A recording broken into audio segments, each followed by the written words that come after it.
હમણાં જે થોડા દિવસ પહેલાં ઢેંડિયાપાડાના ધારાસભ્ય ભાઈ શ્રી શેતરભાઈ વસાવાને જે નામદાર કોર્ટે 7 વર્ષની સજા સંભળાવી છે. અમે કોર્ટનો આદર કરીએ છીએ. કોર્ટે જે પણ નિર્ણય કર્યો હશે, પણ શેતરભાઈ વસાવા એક આદિવાસી સમાજ માટે લડે છે અને આ ભારતીય જનતા પાર્ટીની સરકાર ખોટા કેસો કરી અને આદિવાસીનો અવાજ દબાવવા માંગી રહી છે.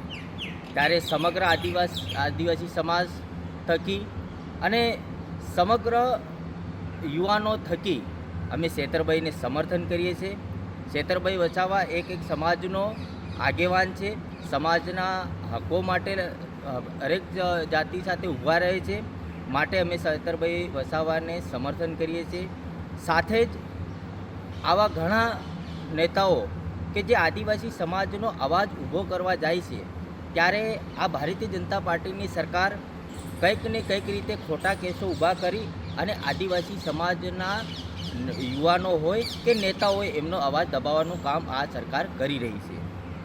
આજે જે શેતરભાઈ સાથે થયું એ ખૂબ દુઃખદની વાત છે, પણ અમે સૌ આદિવાસી સમાજના આગેવાનો માનીને શેતરભાઈ વસાવાના પરિવાર સાથે છીએ. અમારી જ્યાં જ્યાં જરૂર પડશે ત્યાં અમે શેતરભાઈના પડખે ઊભા રહીશું. એક સમાજના ભાઈ તરીકે અમે શેતરભાઈ વસાવાને સમર્થન આપીએ છીએ. પાર્ટી કોઈ પણ હોય, પણ સમાજની વાત આવે ત્યારે અમે એક સમાજના ભાઈ તરીકે, સમાજના આદિવાસી સમાજના આગેવાન તરીકે અમે શેતરભાઈ વસાવાને સમર્થન આપીએ છીએ.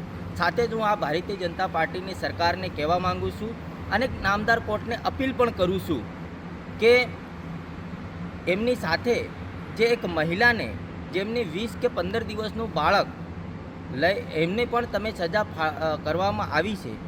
આ મહિલાને ક્યાં રાખી છે એ અમને તો ખબર નથી, પણ કદાચ આ મહિલાને એનું નાનું બાળક છે તો હું સરકારશ્રીની વિનંતી કરું કે આ મહિલાને પોલીસ સુરક્ષા સાથે એમને કોઈ સિવિલ હોસ્પિટલમાં સારવાર આપવામાં આવે કે અન્ય કંઈ સુરક્ષિત જગ્યા પર રાખવામાં આવે.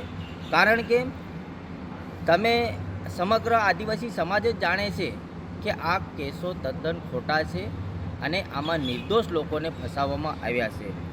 આ સાથે જ આગળ અમારે જ્યાં જ્યાં શેતરભાઈ સાથે ઊભું રહેવું પડશે ત્યારે અમે શેતરભાઈની પડખે ઊભા છે અને આવનાર સમયમાં શેતરભાઈને છોડાવવા માટે અમે સૌ આદિવાસી સમાજ એક થઈ અને એમના પરિવારને એમના વિસ્તારના લોકો સાથે અમે સતત એમની પડખે ઊભા રહીશું. જય જોહાર, જય આદિવાસી.